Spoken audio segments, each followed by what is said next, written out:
Oi, pessoal, tudo bem? Aqui quem fala é a Cláudia e este é o meu canal, o Casa de Leitura, um canal voltado para leitura em família, na escola e outros babados literários que eu acho que vale a pena compartilhar com vocês. E o babado de hoje é sobre um escritor português muito famoso que está ali na minha estante. Vocês já conseguem vê-lo? Não? Então eu vou trazer mais pra pertinho de vocês. Ó, é o Pessoinha. Oi, gente, tudo bem? Hoje o Pessoinha vai acompanhar o nosso programa, tá? Porque o programa é sobre ele. Então, pessoal, a curiosidade é a seguinte: vocês sabiam que o Fernando Pessoa, o famoso escritor português, também escrevia contos?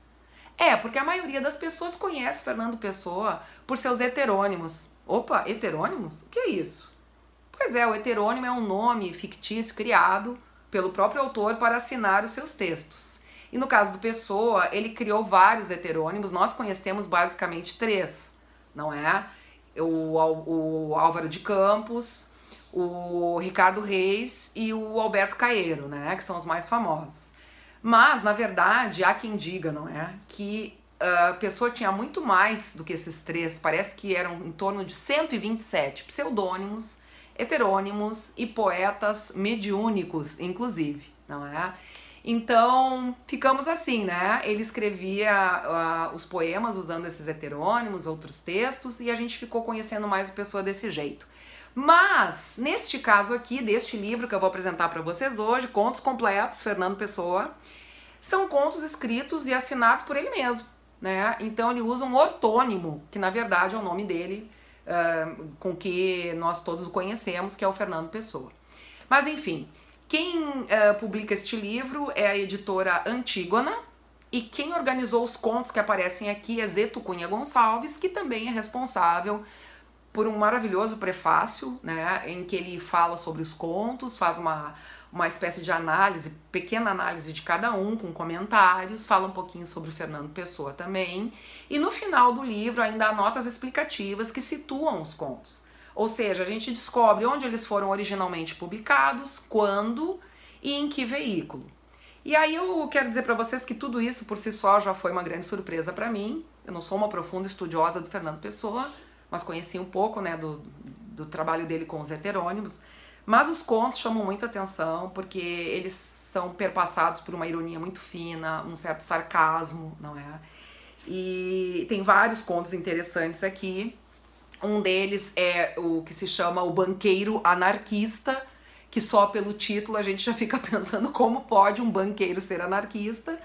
E o texto todo é construído em forma de diálogo, é o banqueiro, né, conversando com um amigo, e lá pelas tantas vem essa discussão e ele explica por A mais B como é que ele era um banqueiro anarquista. Então é um super diálogo, um baita exercício de argumentação, né? Então acho que é um dos contos mais longos do livro, mas super recomendo, vale a pena. Tem um outro conto também, que é o conto que fala sobre a origem do conto do vigário, né? E aí, na verdade, ele não é um vigário, não é um padre, não é um religioso, o sobrenome dele é Vigário, era um baita de um falsário, não é? E aí, na história, a gente descobre, não é? Qual foi o conto que ele pregou, né? Em algumas pessoas, eu não vou contar para vocês aqui.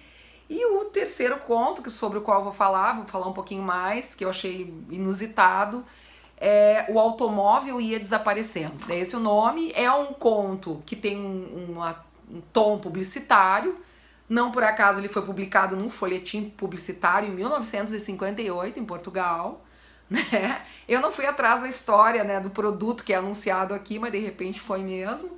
E o Pessoa foi contratado, de repente, para fazer essa publicidade. Isso eu não sei, mas vocês também podem pesquisar e descobrir.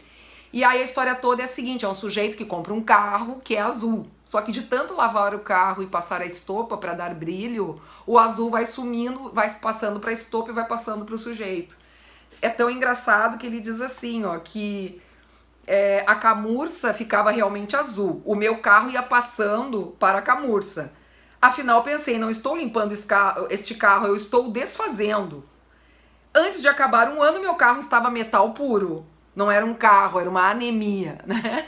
E assim ele vai falando como é que o carro ficava. Então, o que o sujeito decide? Procurar um especialista em carros, que ele achava que era um mecânico, que ele conhecia, um sujeito que lavava carros, enfim, consertava carros, o Bastos.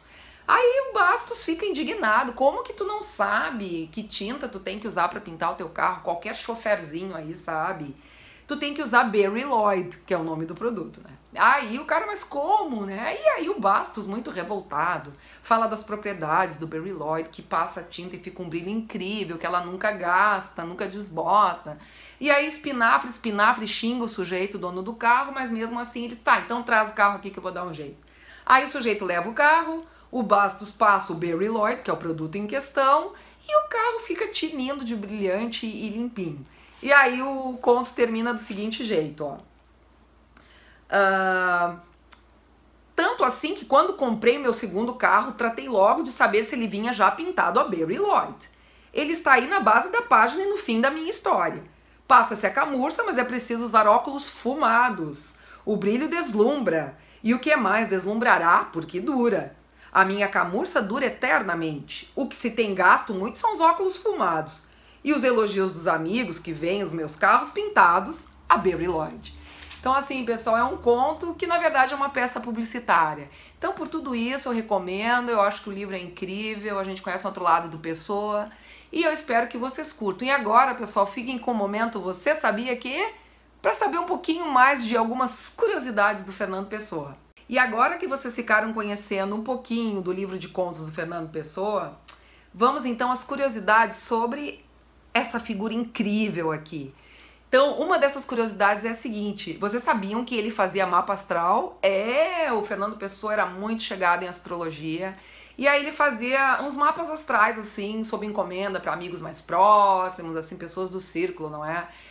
Dele. Então, ele fazia mapas astrais, ok? Bom, a segunda curiosidade do nosso pessoinha aqui é que a Cecília Meirelles era apaixonada por ele. Tinha muita vontade de conhecê-lo pessoalmente. Então, ela estava em Portugal e marcou um encontro com ele uma vez.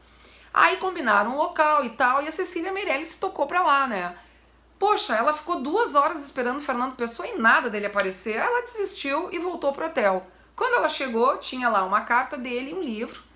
E ele se desculpando, olha, é o seguinte, eu não fui ao nosso encontro, porque os astros diziam que hoje não era um bom dia pra gente se encontrar. Será verdade? Não sei, mas é o que rola por aí nos bastidores. E a terceira e última curiosidade sobre o Fernando Pessoa é a seguinte, ele tinha marcado também um encontro com o escritor José Régio, em Portugal, e se atrasou. E aí quando ele chegou, ele disse, olha, eu sou o Álvaro de Campos, que era um dos heterônimos dele, e o Fernando Pessoa pediu para te avisar assim que ele não conseguiu chegar a tempo e pede desculpas. Então essa era a figuraça Fernando Pessoa. Se isso tudo é verdade, eu não sei. Mas estão aí as pesquisas para quem quiser confirmar, os sites, enfim.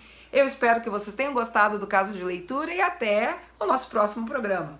Beijo grande! Cada página aberta é uma nova descoberta. Personagens vivem e tudo se completa. Basta abrir um livro e se entregar à imaginação.